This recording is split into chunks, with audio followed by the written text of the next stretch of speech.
Bom, vamos direto ao ponto nesta análise e explorar uma jornada que é, no mínimo, fascinante. O nosso material de base de hoje aborda um desafio gigante: como construir uma ponte de verdade entre a teoria da educação e a realidade nua e crua do dia a dia escolar. Esse texto, escrito pela Marisa Del Ciopo Elias e pela Marina Graziella Fedman, revela um esforço gigante para transformar os cursos de pedagogia. É um mergulho em tanto, viu? E a grande pergunta que guia tudo isso é bem simples.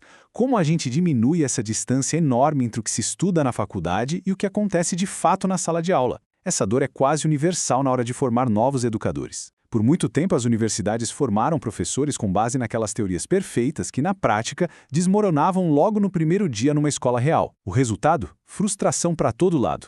Para entender como as autoras resolvem esse quebra-cabeça, a gente vai seguir um roteiro super prático hoje. 1. O problema do ensino fragmentado. 2. A busca pela interdisciplinariedade. 3. A teoria encontra a realidade da sala de aula. 4. A observação como investigação científica. 5. Redimindo uma disciplina maldita. E 6. A formação do educador crítico. Começando logo pela seção 1, o problema do ensino fragmentado. Vamos voltar um pouquinho no tempo e olhar para a insatisfação enorme que rolava lá nos anos 80. Olha só que contraste visual interessante a gente tem aqui. Historicamente, tínhamos esse modelo isolado da esquerda, onde as disciplinas nem conversavam entre si e o pessoal tinha que engolir umas receitas de bolo prontas. Já do lado direito, temos a visão que o texto defende, um ensino integrado e sistemático, com o conhecimento totalmente interconectado e, acima de tudo, baseado na reflexão crítica sobre o mundo real. É uma mudança drástica de perspectiva. E para dar um pouco de contexto, durante aquela grande transição histórica da nova república no Brasil, os educadores estavam profundamente angustiados e com razão. A teoria da universidade simplesmente não batia com a realidade dura das escolas de primeiro e segundo graus. Enquanto o país fervia com mudanças democráticas, a academia ainda não tinha o espaço ideal para refletir sobre as metodologias aplicadas na prática de forma mais crítica. Isso nos leva direto à seção 2, a busca pela interdisciplinariedade, que é basicamente a metodologia proposta para consertar essa desconexão. A grande sacada das autoras foi apostar todas as fichas na interdisciplinariedade. E não daquele jeito abstrato, apenas no papel, mas como uma integração superativa. A ideia é pegar filosofia, psicologia, história, sociologia e fazer tudo trabalhar junto para entender o processo educativo como um todo, em vez de deixar tudo preso em caixinhas separadas. Essa citação capta a essência da coisa perfeitamente. Trabalhar a integração do saber é literalmente o que nos resgata daquela bagunça caótica das superespecializações.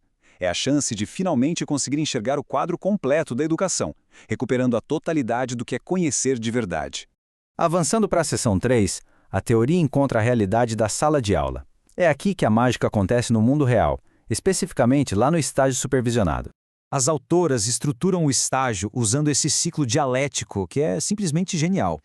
Primeiro vem a ação. Os alunos vão lá e vivenciam a realidade da escola pública na periferia.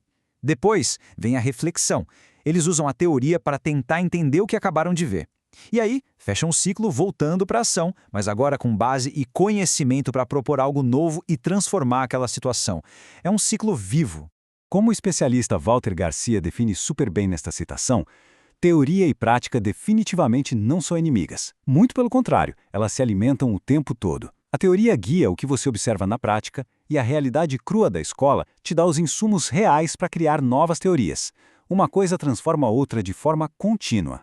Chegando na seção 4, a observação como investigação científica. Afinal, como é que a gente coleta dados confiáveis para fazer essa reflexão toda acontecer?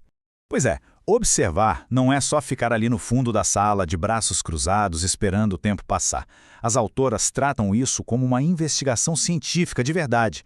Para captar a realidade sem distorções, os alunos usam ferramentas bem variadas e controladas.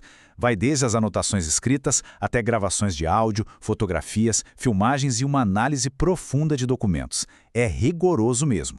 E o mais fascinante dessa imagem aqui é perceber que a investigação vai muito além das quatro paredes da sala de aula. Para entender a escola de verdade, a gente tem que falar com a direção, entender a coordenação, o ecossistema inteiro. Isso acaba de vez com aquela desculpa velha e paralisante de que, na prática a teoria é outra. Se a sua observação for completa de verdade, a teoria se ajusta à prática perfeitamente. Indo para a seção 5, redimindo uma disciplina maldita. Vamos analisar um estudo de caso muito revelador sobre os cursos de pedagogia. Sabe aquela matéria que todo mundo costumava detestar? A estrutura e funcionamento do ensino. As autoras mostram que ela carregava essa fama histórica de ser maldita, vista pelos alunos e até por alguns professores como algo árido, chato, basicamente um monte de leis burocráticas para decorar sem sentido nenhum.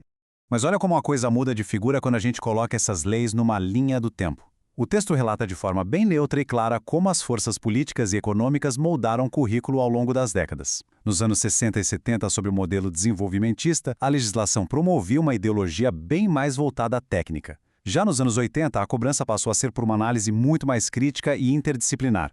Não é tomar partido político, é constatar que as leis são um espelho do contexto histórico. Trazendo a visão do Dermeval Saviani para a roda, essa matéria maldita ganha finalmente a sua redenção. Estudar a legislação deixa de ser uma leitura seca e punitiva e vira uma ferramenta poderosíssima para a gente decodificar as ambiguidades do sistema e entender os reais interesses por trás de como uma escola é organizada.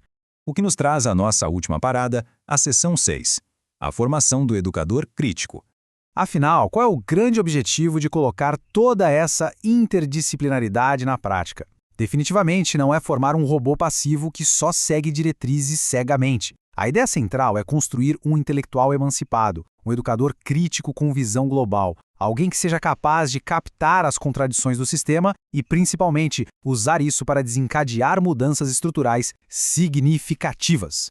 Como essa parte do texto descreve maravilhosamente bem, nós não podemos de jeito nenhum tratar o aluno como uma ideia abstrata ou idealizada. O aluno é um sujeito histórico, de carne e osso, inserido numa realidade social super complexa e com uma capacidade de criação profunda para reinventar e reconstruir as próprias experiências de vida. Para fechar essa nossa análise, quero deixar uma pulga atrás da orelha. O texto nos ensina que o conhecimento fragmentado isola, mas a integração do saber liberta. Então o desafio agora é pensar onde, nas nossas próprias áreas de atuação, a gente pode quebrar essas paredes e aplicar esse ciclo contínuo de ação e reflexão. Fica a provocação, porque integrar os saberes, no fim das contas, é o primeiríssimo passo para uma transformação de verdade. Até a próxima!